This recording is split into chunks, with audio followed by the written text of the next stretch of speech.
Hi, this is Corncod1 of Ark-Exit.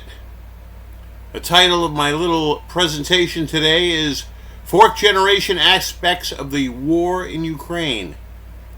For several years now, I've been touting fourth generation warfare theory as a way of understanding the changing face of warfare in the modern world.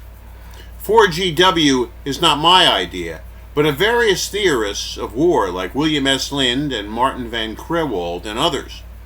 I have written some print articles and discussed it online in various ways. Fourth generation warfare is, broadly, the concept that large multicultural armies are no longer the main way of doing war worldwide. In fact, large conventional multicultural armies are becoming at least partially obsolete in the age of terrorism, guerrilla warfare, low-level criminal violence, and rioting. The lines between civilians and soldiers are becoming more blurry over time.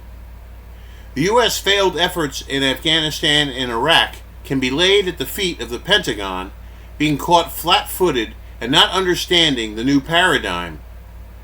The 2014 war between Iraq and Al-Qaeda saw the Iraqi government nearly defeated. The regular U.S.-trained multicultural Iraqi army threw away its rifles and ran away like scared rabbits. At the point of being nearly defeated, the Iraqis encouraged the formation and arming of semi-independent militias based on differing Shia sects and political parties. In short order, Al-Qaeda was defeated. Faced with the problem of having an army composed mostly of soldiers of the Sunni Islamic group, the same sect that was trying to topple him in the Civil War, Bashar al-Assad had to figure out a way to survive while using his regular army to a minimum. Assad formed semi-independent militias composed of all forces in the country that would stand to lose if radical Sunnis took over: Christians, Alawites, Shiites, secular socialists, Baathists, desert tribesmen, etc. Assad hasn't won final victory, but has gained the upper hand and is quite comfortable in the presidential palace in Damascus. Mrs. Assad isn't packing away to China. To be frank, the war in Ukraine doesn't fit all the criteria for 4GW, as it is in many ways a conventional war. The Russian separatist groups, however, make it at least partially a civil war. Once again, however, we find a situation where independent and semi-independent militias are doing much of the fighting, as well as the Russian and Ukrainian armies. It's hard to quantify, but a significant part of the fighting in this war is carried out by non-government forces. The Russians, of course, have the armies of the breakaway regions of Donetsk and Luhansk People's Republics fighting furiously on their side.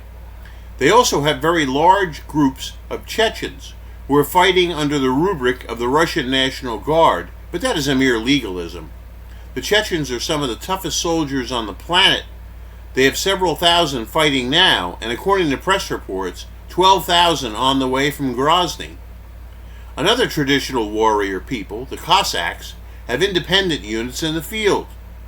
The Russians have been doing some recruiting in Syria, and the training of Syrian militia will shortly end, and we will have Syrians fighting on the steppes of Ukraine.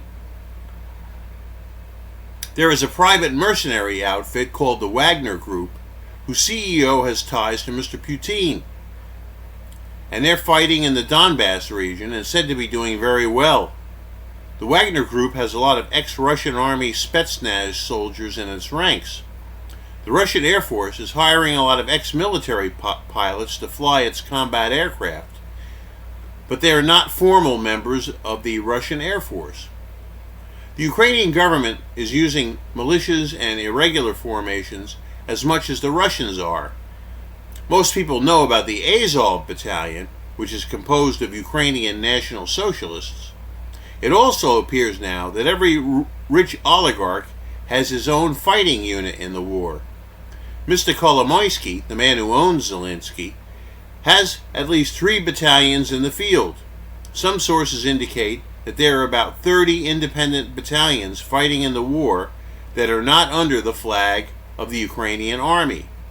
Of course, Ukrainians have many Western volunteers fighting in their ranks who are eager to fight for the NATO-EU globalist cause. Some anti-government dissidents from Belarus in exile in Ukraine are fighting in their own unit. People have all sorts of loyalties in this world based on religion, ethnicity, ideology, and culture. These people often have a great deal more loyalty to their tribe than to some kind of faceless central government.